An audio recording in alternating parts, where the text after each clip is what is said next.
사도행전 12장 18절부터 24절까지 교독하겠습니다. 사도행전 12장 18절부터 24절, 18절부터 교독합니다. 날이 새매 군인들은 베드로가 어떻게 되었는지 알지 못하여 적지 않게 소동하니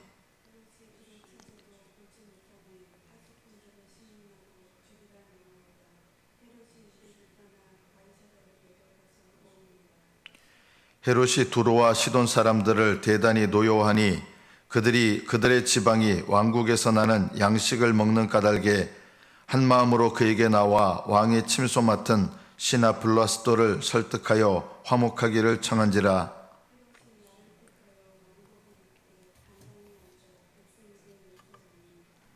백성들이 크게 부르되 이것은 신의 소리요 사람의 소리가 아니라 하거늘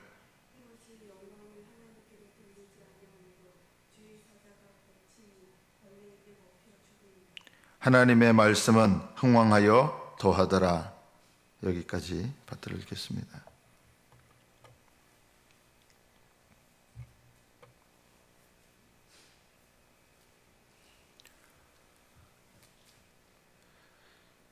이 세상의 나라가 죄악 세상이 되는 역사의 때가 있습니다. 하나님께서 세우신 권세들의 목적은 하나님의 영광입니다. 예수님을 믿든 믿지 않든, 하나님을 인정하든 인정하지 않든 하나님께서 이 세상의 모든 권세의 자리를 허락하셨습니다. 그리고 이 권세의 자리에 앉은 이들이 하나님께서 권세를 주신 목적을 떠나서 그 권세를 남용할 때도 있습니다. 오늘 본문에 보면 헤롯은 사람들에게 이것은 신의 소리요 사람의 소리가 아니라 아첨하는 소리죠. 헤롯이 이런 소리를 들었을 때 권세자들은 하나님을 두려워하는 마음이 조금이라도 있다면, 양심이 조금이라도 있다면 이런 이야기에 대해서 그렇지 않다라고 분명히 얘기를 해야 됩니다. 그러나 그런 아첨을 들었을 때 헤롯은 영광을 하나님께 돌리지 않았습니다. 영광을 하나님께 돌리지 않았다는 말은 헤롯의 권세가 하나님께서 주신 권세임에도 불구하고 그 권세를 하나님의 영광을 위해서 쓰지 않고 남용하고 있다는 뜻입니다. 세상 나라는 이렇게 하나님의 권세가 무시되고 남용되는 이런 역사의 때가 많이 있습니다. 그런데 오늘 이 본문에 보면 헤롯이 영광을 하나님께 돌리지 않았는데 주의 사자가, 천사겠죠, 주의 사자가 고치니 벌레에게 먹혀 죽었다라고 이야기를 합니다. 이것은 하나님께서 이 세상 나라를 여전히 다스리고 있다는 것을 말씀하고 계시는 것입니다. 여러분은 세상 나라가 하나님께서 주신 권세를 남용하고 있을 때 어떤 태도를 취합니까? 저는 우리나라를 보면서 우리나라의 지금의 모습이 시스템을 무너뜨리고 있는 시대다라고 생각을 합니다. 권세자들이 이 나라의 시스템을 무너뜨리고 있는 시대다. 자, 이럴 때 그리스도인들은 어떻게 해야 될까요? 사도들 당시의 왕은 헤롯이었습니다. 물론 이 왕은 로마의 치하에서 로마 황제가 부분적으로 허락해 준 왕입니다. 분봉왕이죠, 분봉왕. 헤롯은 악한 왕이었습니다. 그래서 하나님께서 주신 권세를 악하게 사용했고 자기를 위해서 사용했고, 왕이 그런 권세를 나타내니까 이스라엘 나라가 어떻게 보면 악한 도구가 되었습니다. 악한 도구가 되었다는 것을 어떻게 알 수 있습니까? 복음을 전하는 자들을 대적하는 것입니다. 말씀을 전하는 자들을 대적합니다. 그런데 우리가 이제 성경 말씀에서 우리가 보아야 될 게 있습니다. 사도들이 이렇게 권세자들이 권세를 남용해서 악한 나라가 되게 하는 이때 사도들이 맨날 정치 얘기를 입에 담으면서 막 헤롯이 나쁜 왕이다, 뭐 헤롯이 인간이 아니다 뭐 이런 얘기들을 했을까요? 그렇지 않았습니다. 첫째는 사도들에게 제일 중요한 것은 하나님의 말씀을 전하는 일이었습니다.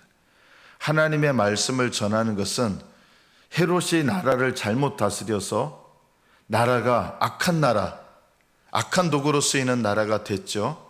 복음을 반대하는 나라가 됐습니다. 복음 전하는 자를 투옥시키는 그런 나라가 됐습니다. 그럼에도 불구하고 하나님의 말씀을 전하는 주의 종들은 이렇게 악한 도구가 되는 나라에 대해서 어떻게 반응했느냐, 우리가 이것을 주의 깊게 살펴볼 필요가 있습니다. 사도들이 이렇게 악한 권세를 통해서 악한 나라가 되었을 때 이 악한 권세를 뒤집어 엎으려고 폭동을 일으키거나 데모하거나 그리고 이런 악한 도구가 되는 나라에 대해서 끊임없이 입으로 원망과 불만을 토하면서 나라가 왜 도대체 이 꼴이냐 이렇게 하지 않았습니다. 사도들은 이런 상황에서 제일 힘썼던 것이 첫째가 무엇이었느냐? 하나님의 말씀인 복음을 전하는 일이었습니다. 우리가 오늘 본문 속에서 이것을 배워야 됩니다. 우리는 정치 이야기보다 하나님의 말씀을 전하는 것이 우선이 되어야 됩니다. 이 순서가 바뀐다 그러면 그것은 하나님께서 결코 기뻐하시는 것이 아닙니다. 또 오늘 본문을 통해서 알 수 있는 게 뭡니까? 분명히 권세를 남용해서 헤롯이 악한 나라가 돼요.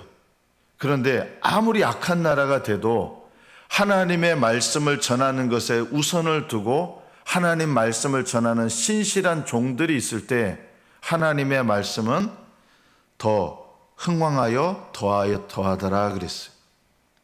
이것이 하나님께서 하시는 일입니다. 우리 주변의 일들에 대해서 무관심하라는 것은 결코 아닙니다. 우리는 기도해야 됩니다. 나라를 위해서 기도해야 됩니다. 나라의 권세자들을 위해서 기도해야 됩니다. 그러나 육신의 방법으로 반응하면서 그렇게 하는 것이 아니라 하나님께서 우리에게 주신 사명을 최우선에 두면서 나라를 위해서 어떻게 기도하느냐, 하나님의 손에 맡기는 것을 배워야 됩니다. 저는 처음에도 우리나라가 지금 시스템이 무너지고 있는 시대다, 저는 감히 이렇게 좀 말씀드리겠습니다. 자, 이런 시대에 우리가 해야 될 게 뭐냐? 나라의 지도자들을 욕하고 비난하고 판단하고 이럴 문제가 아니라 사도들은 과연 이런 시대에 사도들이 있었다면 어떻게 했을까요? 사도들은 하나님의 말씀을 전하는 일에 목숨을 여전히 걸었을 것입니다. 그리고 나라를 위해서 하나님의 선한 도구가 되도록 목숨을 걸고 기도했을 것입니다.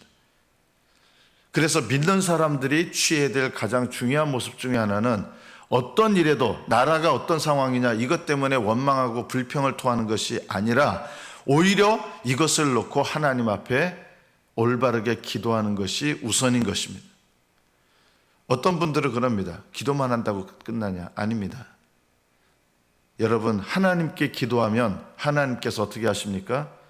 헤롯이 영광을 하나님께 돌리지 아니하므로 주의 사자가 치니 벌레가 먹어서, 이게 어떤 병인지 정확히는 모르겠어요. 벌레가 먹어서 곧 죽었다 그랬습니다. 하나님께서 이 일을 어떻게 하셨을까요? 복음을 핍박하는 이 헤롯 왕, 그리고 복음을 핍박하는 나라의 시스템, 이런 시스템 속에서 여전히 하나님 말씀을 전하고 하나님께 기도하고 세상을 다스리시는 하나님께 기도하니까 이들의 기도가 하나님께 응답돼서 영광을 돌리지 않은 헤롯이 벌레가 먹어 죽게 되는 것입니다. 우리는 이것을 주의 깊게 배워야 됩니다. 우리는 하나님의 백성이지만 이 세상에서 살고 있습니다. 그리고 이 세상 나라는 자주 하나님 주신 권세를 자기 마음대로 남용하는 시대가 되기가 쉽습니다.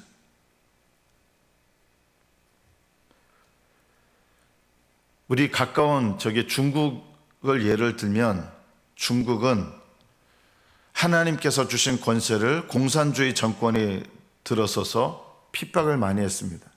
그런데 이상하게도요, 공산 정권이 들어서서 핍박을 그렇게 많이 하는 시대에 그리스도인들은 하나님의 말씀을 증거하는 일에 더욱 힘썼고 또 하나님께 기도하는 일에 더욱 힘썼습니다. 제가 알고 있는 이 중국의 역사 속에서 그리스도인들이 가장 많이 기도하고 가장 많이 복음을 전할 때가 언제였느냐라고 한다 그러면 공산주의 정권이 기독교인들을 가장 핍박할 때였습니다. 다른 말로 말하면 하나님께서 주신 권세가 남용이 돼서 그리스도인들을 가장 대대적으로 핍박할 때, 그때 중국의 교회가 가장 교회다웠고 하나님의 말씀을 전하는 일에 힘썼고, 그 당시에 기도하시는 분들, 제가 이렇게 복음을 전하시는 분을 대한 적이 있습니다. 어떻게 저렇게 열심히 복음을 전하고 저렇게 어떻게 기도할 수 있을까, 그런 느낌이 들었습니다. 한 장로님을, 중국인 장로를 봤는데 대단했습니다. 그 기도의 능력이 대단했고 하나님을 사랑하는 마음과 하나님을 향한 열정이 너무나 대단하다는 것을, 중국말을 제가 다 알아듣지도 못했는데 그분이 이제 중국어로 기도하는데 말을 알아듣지 못하는데도 그게 느껴지는 거예요. 그리스도인들이 가장 뜨겁고 가장 신실했고 가장 충만했던 때가 언제였느냐?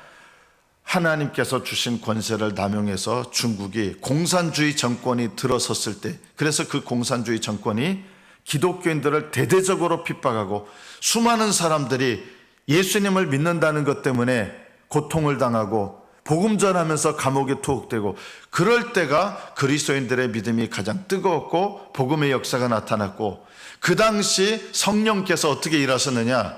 놀라운 기적들의 역사가 일어났었습니다. 복음 전하다가 어느 부부가 감옥에 갇혔습니다. 애들이 3명이 있었습니다. 그 첫 아들은 예수님을 증거하다가 11살의 나이에 공산주의 정권이 휘두른 곤봉에 맞아 죽습니다. 그리고 둘째, 셋째는 어떻게 했느냐? 하나님이 보호하시는데 쥐들이 쌀을 물어다 줘가지고 날마다 물어다 주는 거예요. 이해할 수 없는 기적이죠. 그래서 첫째는 순교당하고 둘째, 셋째는 그걸 먹고 산 거예요. 부모가 나올 때까지. 그런 기적들이 가장 많이 일어났던 때가 언제냐? 공산주의 치하에서 가장 그리스도인들이 고통을 겪을 때였습니다. 이 당시 헤롯은 그리스도인들을 핍박하던 악한 왕이었습니다. 예수님 당시의 헤롯이 아니라 그 후손입니다. 이름은 똑같은데, 이런 악한 왕이 다스리던 이 시대에 하나님의 말씀은 흥왕하여 더했고, 말씀을 증거하는 주의 종들은 가장 뜨거웠고 성령의 역사도 가장 뜨거웠습니다. 그래서 우리가 기억해야 될 것이 이것입니다. 우리는 불평과 원망을 할 필요가 없습니다. 하나님께 더욱더 우리에게 주신 사명을 열심으로 감당해야 될 때라는 것을 깨닫고 분발해야 됩니다. 우리는 나로부터 시작해야 됩니다. 그들의 죄가 아니라 내 죄를 먼저 깨닫는 일부터 시작해야 됩니다. 우리는 남들을 비난하다 보면 마치 내가 옳은 사람인 것처럼, 나는 바른 신앙생활하는 것처럼 우리 자신에 대해서 착각할 때가 많습니다. 최근에 보니까 이제 대통령님이 어느 예능 프로그램에서 찍었대요. 연기된 걸로 알고 있습니다. 예능 프로그램을 찍었어요. 그 전에 정권에서는 어떻게 됐느냐? 예능 프로그램 그렇게 오래 찍지도 않았어요. 그거를 찍었다고 엄청나게 비난해 댔습니다. 지금 정권을 잡은 분들이. 근데 지금 정권을 잡은 분들이 자기 편에 있던 대통령님이 예능을 찍었다니까 사실은 굉장히 많은 시간을 찍은 것 같아요. 그런데 그걸 두둔합니다. 제가 그 모습을 보면서 이게 내 모습이구나. 남들의 죄는 죄로 여기는데 내 죄는 죄로 여기지 않는 것. 다른 사람의 죄는 비난하고 판단하는데 내 죄에 대해서는 너그럽고 아무렇지 않게 여기는 것. 이것이야말로 우리가 돌아봐야 될 가장 무서운 일입니다. 하나님은 항상 나로부터 시작하기 원하십니다. 그래서 다른 사람의 죄를 비난하고 판단하고 다른 사람의 죄 때문에 분노하기보다 하나님은, 성령께서는 내 영혼을 돌아보는 일을 먼저 하게 하시는 것입니다. 이것이 제일 어려운 일입니다. 특히 이 나라의 시스템이 무너지는 이 상황에서 우리가 더 힘써야 될 게 뭐냐? 하나님 앞에 더 철저하게 나를 돌아보는 일을 해야 됩니다. 하나님 앞에 더 올바르게 기도하는 일을 회복해야 됩니다. 그렇지 않고 나라의 지도자들에 대해서 원망하고 비난하고 판단하고 그들에 대해서 육신적으로 반응한다 그러면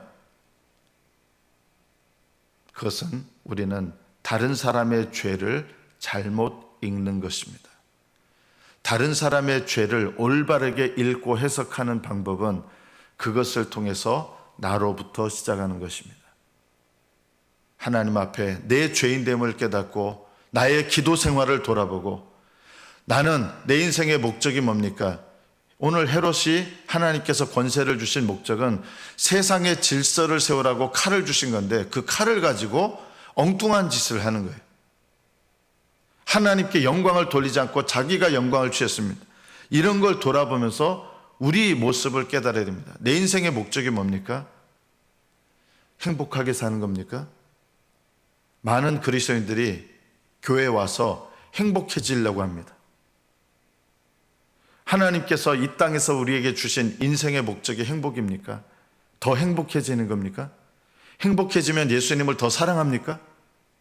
행복해지면 하나님께 더 영광을 돌리게 됩니까? 행복해지면 하나님 나라를 위해서 더 살게 됩니까? 정반대로 가더라고요. 물론 하나님께서 우리에게 어떤 은혜를 주신다면 우리는 그것을 기억하고 감사해야 됩니다. 그러나 우리 인생의 목적을 잊어서는 안 됩니다. 왜 하나님께서 나에게 남은 인생의 날들을 주셨는가? 하나님 나라와 의를 위해서, 복음을 위해서, 하나님의 이름을 위해서, 하나님의 말씀을 위해서 살라고 우리에게 인생의 날을 주신 겁니다. 우리 교회를 왜 세우셨을까요? 성도들을 행복하게 만들려고 우리 교회를 세우셨을까요? 아닙니다. 하나님 나라와 의를 위해서 하나님께서 우리 교회를 세우셨습니다. 복음 증거하라고 세우셨습니다. 저는 이 목적으로 우리 교회부터 돌아봐야 됩니다. 다른 교회를 이야기할 것이 하나도 없다. 우리 교회를 돌아보면서 우리 교회는 하나님의 말씀을 증거하고 있는가? 이걸 돌아보면 제일 중요한 사명을 간과하고 있는 것입니다. 이것이 회복되어야 됩니다. 이 나라를 근심하는 것을 보다 더 앞서서 뭘 근심해야 되느냐? 우리 교회를 위해서 근심해야 되는데 우리 교회의 첫째 사명이 뭡니까? 하나님 말씀, 복음을 증거하는 것입니다. 복음을 증거해서 우리 성도들이 하나님 앞에 죄를 깨닫고 바른 믿음으로 서는 것이고 믿지 않는 사람들에게 복음을 증거해서 그들이 주님께로 돌아오게 하는 것, 이것이 하나님께서 우리 교회를 세운 목적입니다. 그리고 우리 교회에 주신 모든 권세들, 이 권세들의 목적도 이것입니다.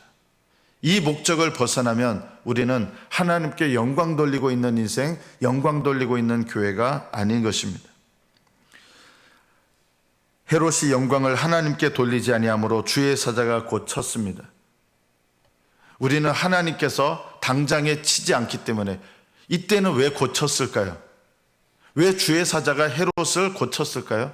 저는 이 당시에 헤롯이 기도하는 사람들, 복음 전하는 자들을 헤롯이 괴롭혔기 때문이고 그들이 하나님께 뜨겁게 기도하는 사람들이 있었기 때문이다. 그래서 헤롯이 영광을 하나님께 돌리지 아니하므로 하나님께서 치시는 일이 일어났는데 이 일의 정말 중요한 배경에는 헤롯이 말씀 전하는 자들을 괴롭혔고 그리고 이 상황에서 하나님 뜻대로 기도하는 사람들이 있었기 때문입니다. 말씀을 맺습니다. 우리는 나라가 돌아가는 일을 바라보면서 원망하고 불평하고 비난하고 판단할 것이 우리의 할 일이 아니라 우리의 사명을 다시 돌아보고 내 인생의 사명을 돌아보고 그들을 나라의 지도자들을 아무리 욕한다고 해서 하나님 앞에 내가 결코 바로 서지지 않습니다. 우리가 이것을 기억해야 됩니다. 우리는 남들을 비난하면서 나를 옳게 만드는 못된 습관들이 있습니다. 다른 사람들의 죄를 비난하면서 내 죄에 대해서 무감각해지는 못된 본성이 있습니다. 이것부터 하나님 앞에 우리가 깨달아야 됩니다. 하나님은 다른 사람의 죄를 보게 하셔서 그걸 통해서 나로부터 시작하게 하시는 것입니다. 나는 사명을 감당하고 있습니까? 나는 하나님의 말씀을 전하는 이 사명을 감당하여 하나님께 영광 돌리고 있습니까? 우리 교회는, 남의 교회는 비난할 거 하나도 없어요. 우리 교회가 사실은 하나님께 영광을 돌리고 있는가? 어떻게 영광 돌립니까? 하나님의 말씀을 올바르게 전해서 믿지 않는 사람들을 구원하는 이 사명 감당하고 있는가? 그리고 믿는 자들에게 하나님의 말씀을 올바르게 전해서 죄를 깨닫고 회개하여 하나님 앞에 기도하는 자들로, 복음을 위하여 사는 자들로 교회 안에 있는 자들을 세우고 있는가? 이런 것을 돌아볼 때 하나님 앞에 하나님께 영광을 돌리지 않는 우리 모습, 내 모습부터 시작해야 되는 것입니다. 이것을 하지 않는다면 우리도 권세를 남용하고 있거나 방치하고 있는 것입니다. 남용하고 있지는 않지만 방치할 수 있습니다. 주님께서 사명을 맡기셨는데 아무것도 안 하고 그냥 내버려 두는 것, 이게 방치입니다. 남용이나 방치나 하나님께서 주신 권세를 거스리는 불신앙입니다. 저와 여러분이 하나님께서 주신 이 권세를 이 세대 가운데서 다른 사람과 또 다른 단체의 죄를 통해서 우리를 먼저 바라보고 하나님의 말씀을 증거하는 이 사명을 새롭게 돌아보고 회복해서 우리 교회가 하나님의 말씀을 증거하는 사명, 믿지 않는 사람들에게 그리고 믿는 사람들에게 하나님 말씀을 증거하는 이 사명 감당해서 하나님 말씀이 흥왕하여 더하는 성령의 역사가 저와 여러분과 우리 교회에 나타나기를 축복합니다. 기도하겠습니다.